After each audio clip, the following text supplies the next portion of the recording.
ఎయిర్పోర్టును తలపించే railway station హైదరాబాద్లోని hitech సిటీలో ప్రారంభమైంది. ఈ రైల్వే స్టేషన్ను ప్రధాని మోడీ వర్చువల్గా ప్రారంభించనున్నారు.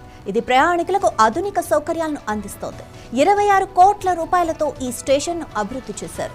ఇది ఐటీ కారిడార్కు కీలకమైన ప్రవేశ ద్వారంగా మారనుంది. ఈ స్టేషన్లో 12 మీటర్ల వెడల్పు అయిన ఫుట్ ఓవర్ బ్రిడ్జ్ నిర్మించారు. అదనపు లిఫ్ట్లు, ఎస్కలేటర్లు, మెరుగైన స్టేషన్ ముఖద్వారం, కొత్త పోర్టికో, ప్రయాణికులకు అనుకూలమైన సెనేజ్లు వంటి అత్యాధునిక సౌకర్యాలు ఇక్కడ అందుబాటులోకి వచ్చాయి. రోజు 3,000 మంది ప్రయాణికులకు ఈ స్టేషన్ సేవలందిస్తోంది.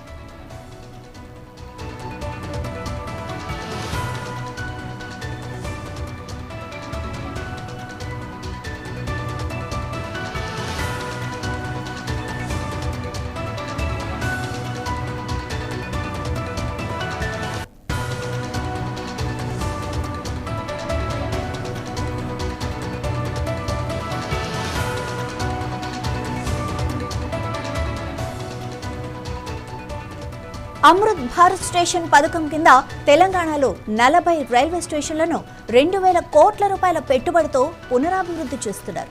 హైదరాబాద్లో పునరాభివృద్ధి చేసిన రెండో స్టేషన్ ఇది. తొలుత బేగంపేట్ రైల్వే స్టేషన్ ఆధునీకరించారు. తర్వాత హైటెక్ సిటీ, ఆ తర్వాత వరంగల్, కరీంనగర్ రైల్వే స్టేషన్లు కూడా అభివృద్ధి చేస్తారు. హైటెక్ సిటీ రైల్వే స్టేషన్ ప్రారంభోత్సవంతో హైదరాబాద్ ఐటీ కారిడార్లోని ప్రయాణికులకు గొప్ప ఊరట లభించింది. అత్యాధునిక సౌకర్యాలు, మెరుగైన ప్రయాణ అనుభవం అందుబాటులోకి వచ్చాయి. ఈ ప్రాజెక్టుల నిర్వహణపై రైల్వే శాఖ ప్రత్యేక దృష్టి సారించింది.